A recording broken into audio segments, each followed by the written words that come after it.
folks, welcome back to another vlog. Appreciate you guys watching as always. So we are up here in Los Angeles at Fast Track Auto, and we are doing a PPI, which is a, I don't even know what that stands for. You have to ask Paul Sanderson about that. Pre-purchase inspection. Yeah, what Jason said. Pre-purchase inspection for a gentleman back east. So we found this online, sent us up here to take a look at it, and we're gonna go through the whole thing and show you guys what to look for when you're purchasing your HV Hummer. So let's get into this thing. First thing I like to do is a quick walk around, look for any type of damage on the paint, if it's been repainted, any missing paints, any cracks, anything like that. One of the key areas that the Hummer is notorious for is the hood will actually slide back a little bit on you and come in contact with these little retainers here. And these are set up for accidents. So if you get into a front end collision, the idea is this little clip right here will catch the hood and protect you.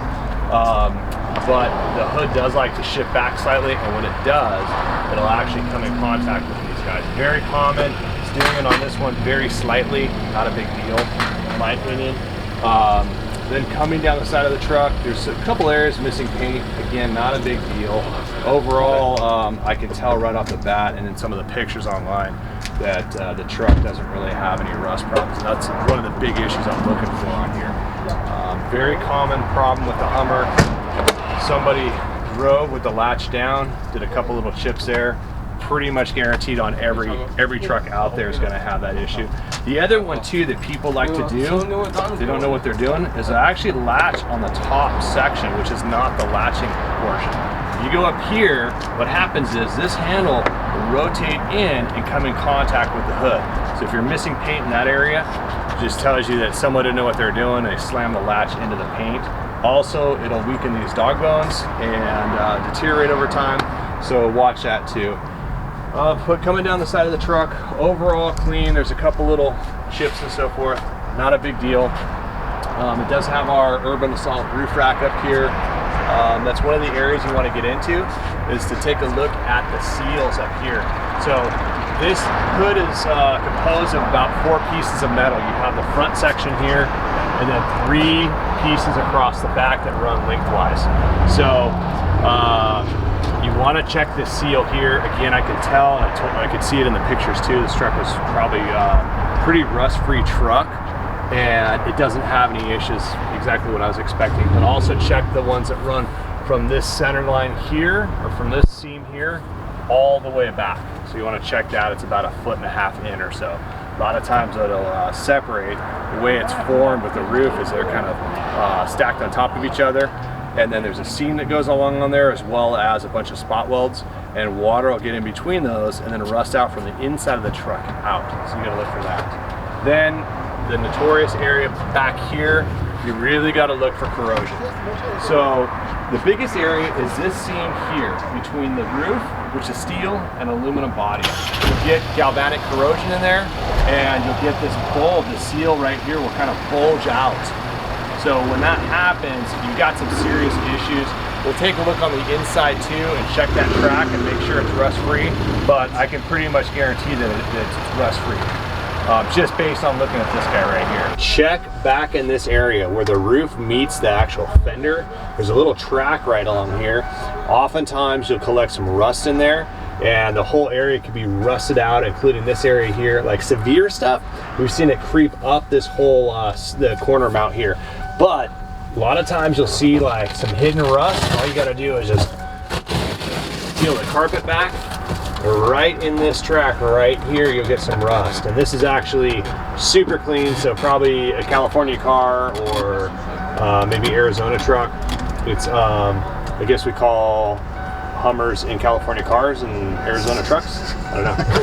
But that's a key area. Check here. Also on the outside, you'll get a lot of corrosion out there, but this is super key. Always check that area for rust and corrosion. And then also another little indicator too is if you look right up here, you'll see like a little residue of dirt and maybe water. And actually the seal is broken on this whole back barn door area, so it's leaking in a little bit of water here. Not bad, it's easily fixable, but definitely a little quick repair there. A couple other areas, a couple little spots of corrosion, just surface corrosion, very minor. It doesn't have a problem at all. You can see a couple little spots. very common situation on the trucks, but these guys really are not an issue at all. And being 20 years old, I think it's a 2000 Hummer, 20 years old, you're gonna expect to kind of see something there, unless it's like your garage kept street clean and maybe you're gonna repaint it. But expect something like that. Somebody's been in here, we powder coated the rear vents. This is just cab ventilation here. They put stainless steel hardware in there. Not a big deal. It's got our ladders up here. It does not have our support though, so it needs our support. Customer ends up buying this. We'll get the support installed. Otherwise, you'll have a little bit of deflection here. So we have a support that goes up here with a little rubber isolator, because the whole cab is separate from the frame and twists separately. So you need to have a little separation there, some type of rubber joint. Could not open up the back door because the latch on the inside is broken, so we'll have to get into that, see what's going on there. Maybe someone tried to break into it, I'm not sure, and this guy's loose too, so that needs to be addressed. But again, overall the truck's pretty clean. I did notice that there's a little separation here. This whole area back here just slides into place and gets bolted in and has seam sleeve that goes all the way around it. And there's a little gap across here. It's probably leaking a little bit of water, but that's really easy to fix. You really don't even need to pull the whole thing out. You could if you wanted to, but I wouldn't. I'd probably just run the proper automotive grade seam sealer across the top and call it good. Bumper straight, coming around the back, minor little ding, not a big deal. The window here though has the seal just kind of caught. It's actually kind of like pushed in on itself, so I'm not sure if the seal is just degrading or not. Coming along the back here, again, minor corrosion here and here, but it's not really separating. It's not in between the two panels, where oftentimes it kind of pushes the panels out. You can really see it kind of pouring out there. It's really just kind of surface. So again, not an issue. The seam here is pretty solid. This gap here is normal. You want to make sure that this hasn't been filled in. If it has been filled in, it's a sign that the truck's been repainted, and that will actually fail on you later on. But that's very common for you to get like a little crack across there. It's actually like a seam sealer that goes across these two body panels. Not a big deal. But then look for the truck being repainted, and I was able to find one little spot right up here that shows this area was repainted, and actually on the seat, the windshield seal has a little paint over there, like a little residual. But they did a good job on whatever they were repainting, because I can't see what the repair was. My hunch is it is probably something relating to the red color. Red is just a tough color to have. It starts to fade over time. People get in there and polish it. You can see these little lines here, and you're down to the primer there. Again, very common problem with the red, and you go through polishing it, but in my opinion, not really a big deal unless you're looking for a street clean. And then finishing up the truck, has some type of aftermarket CTIS system on there.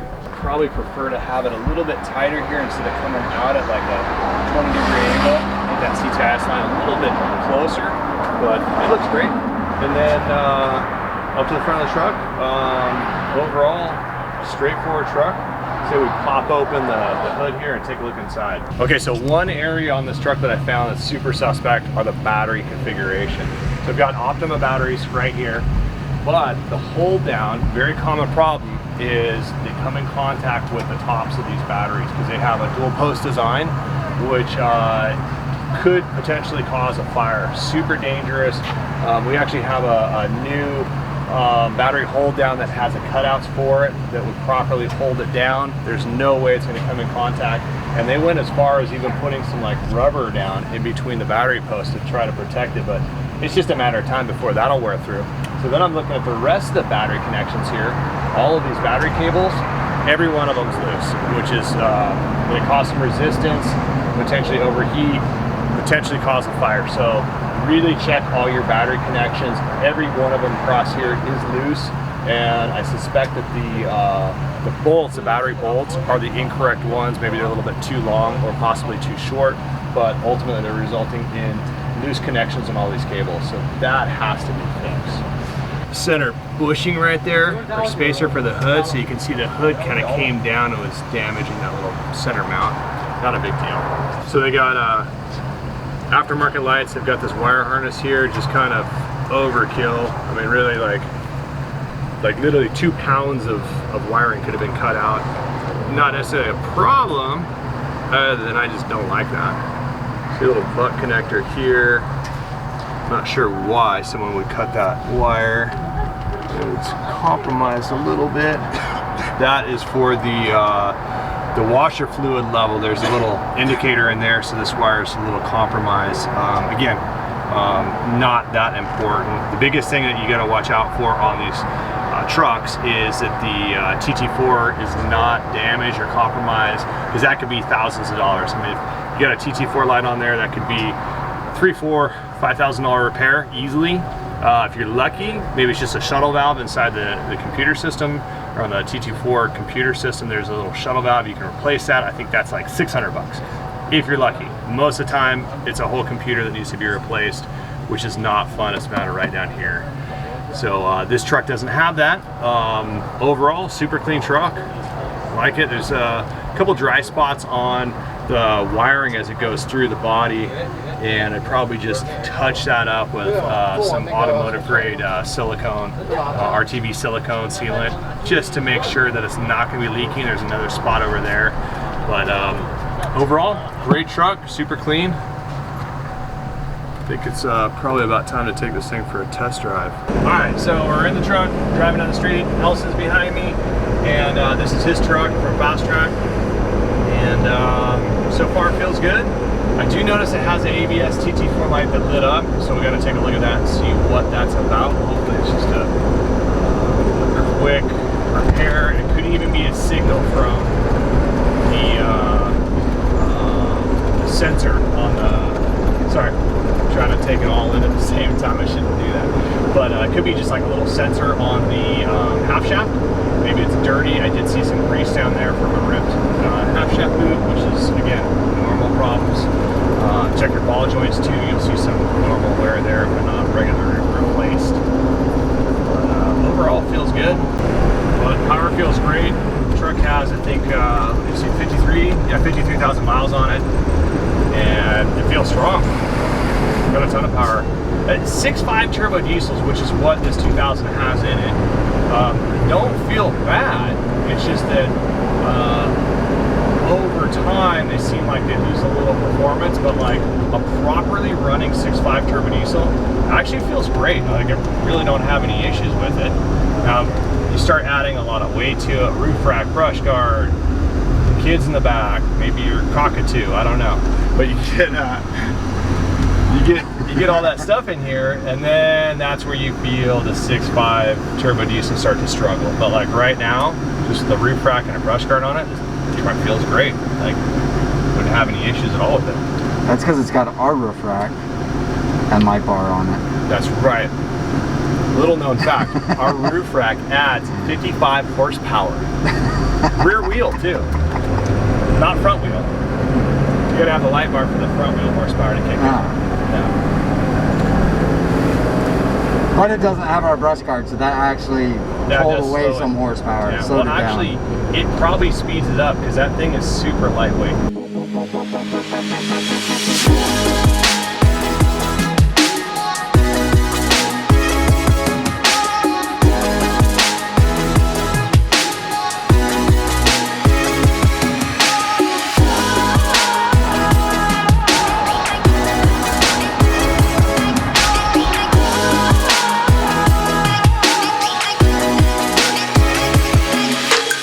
Guys, as always, thanks for watching. We're at Fast Track Auto, and I appreciate all the guys here helping us out, getting up here to do the inspection on the truck for the customer, and hopefully they work out a deal and it ships home in a couple days. So shout out to Fast Track Auto, and thanks for watching as always. See you guys soon. Oh, make sure you hit the subscribe button below.